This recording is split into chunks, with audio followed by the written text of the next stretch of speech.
সবুজে ঘেরা পাহাড়, তার সঙ্গে এক কাপ কফি, এ যেন এক স্বর্গীয় সুখ দেয়। পাহাড়ে গেলে গরম গরম এক কাপ কফি খাবো না, সেটা তো হতে পারে না। হ্যালো এভরিওয়ান, আমি দেবিকা। আজকে আমরা চলেছি আরাকুর কফি মিউজিয়ামে। আগের ভিডিওতে তোমরা কফি গার্ডেনটা দেখেছিলে, তো আজকের ভিডিওতে তোমরা কফি মিউজিয়ামটা পুরোটাই দেখতে পাবে। তো চলো শুরু করা যাক। এখানে টিকিট মূল্য ছিল বড়দের 20 টাকা আর ছোটদের 10 টাকা। টিকিট এখানে কাটা হয়ে গেছে, এখন আমরা ভেতরে প্রবেশ করব। তো কফি মিউজিয়ামের ভেতরে কি আছে চলো দেখা যাক। দেখতে পাচ্ছ চারিদিকে সাজানো গোছানো সুন্দর একটা বাগান। আর এখানে কিন্তু বলা যায় স্থানীয় যারা মানুষ আছে তাদের এটা কিন্তু ছোটোখাটো একটা পার্ক, কারণ এখানে বাচ্চাদের জন্য খেলার নানান রকম জিনিসও রাখা আছে।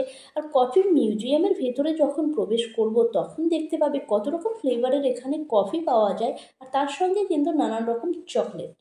তো চলো যাওয়া যাক ভেতরে, কফি মিউজিয়ামের ভেতর। আরাকুতে গেলে কফি মিউজিয়াম কিন্তু যেতেই হবে, কারণ এখানে না গেলে বোঝা যেত না কত রকম ফ্লেভারের কফি পাওয়া যায়। নানান রকম দেশ বিদেশের কফি কিন্তু এখানে রাখা আছে, আর তার সঙ্গে কিন্তু আছে চকলেট ছোটদের জন্য। তো আমরা এখান থেকে কিছু চকলেট অবশ্যই নেব, কারণ আরাকুতে যখন এসছি তখন এখান থেকে কিছু চকলেট তো অবশ্যই নেব। আর যদি না নিয়ে যাই, এত দূর এসছি তো এখানের কিছু স্মৃতি তো নিয়ে যেতে হবে, যদিও পরে সেটা খেয়ে ফেলবো সেটা কোনো কথা নয়। তো যাই হলো, চলো তোমাদের আর একটু ঘুরিয়ে দেখাই। যেহেতু ক্যামেরা নিয়ে যাওয়া অ্যালাউ নেই, সেই জন্য কিন্তু আমি পুরোটা তোমাদের হয়তো দেখাতে পারবো না, বাট যতটা পারছি আমি তোমাদের দেখানোর চেষ্টা করছি। আর তোমরা নতুন হলে অবশ্যই কিন্তু চ্যানেলটা সাবস্ক্রাইব করে রেখো।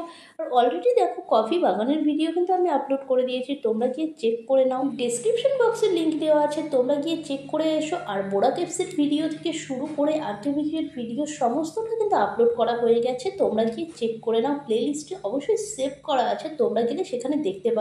আর নানান রকম যেহেতু আমি শপিংয়ের ভিডিও করি, সেগুলোও দেওয়া আছে প্লে লিস্টে, গিয়ে তোমরা চেক করে নাও। আর এদিকে চেয়ারগুলো দেখে তো আমি ভয়ই পেয়ে গেছিলাম, কারণ এরকম করে কেন চেয়ার করেছে জানি না, দেখে ভয়ই লাগছে সত্যি। তো কি আর করা যাবে, এখান থেকে ভয় না পেয়েই এগিয়ে গেলাম। এবার কিন্তু কফি মিউজিয়ামটা আমাদের মোটামুটি ঘোরা হয়ে গেছে, এবার বেরিয়ে পড়ছি। আর বেরোনোর পথটাই কিন্তু তোমাদের দেখাচ্ছি। আর এখানে সন্ধ্যের দিকটা আসলে হয়তো এখানে আরও কিছু দেখা যেত, কারণ এখানে জল আছে, ফোয়ারা করা আছে।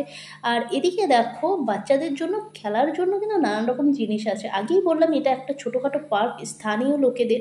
তো দেখা হচ্ছে নেক্সট ভিডিওতে। কেমন লাগলো অবশ্যই জানিও, আর নতুন হলে অবশ্যই সাবস্ক্রাইব করে রেখো।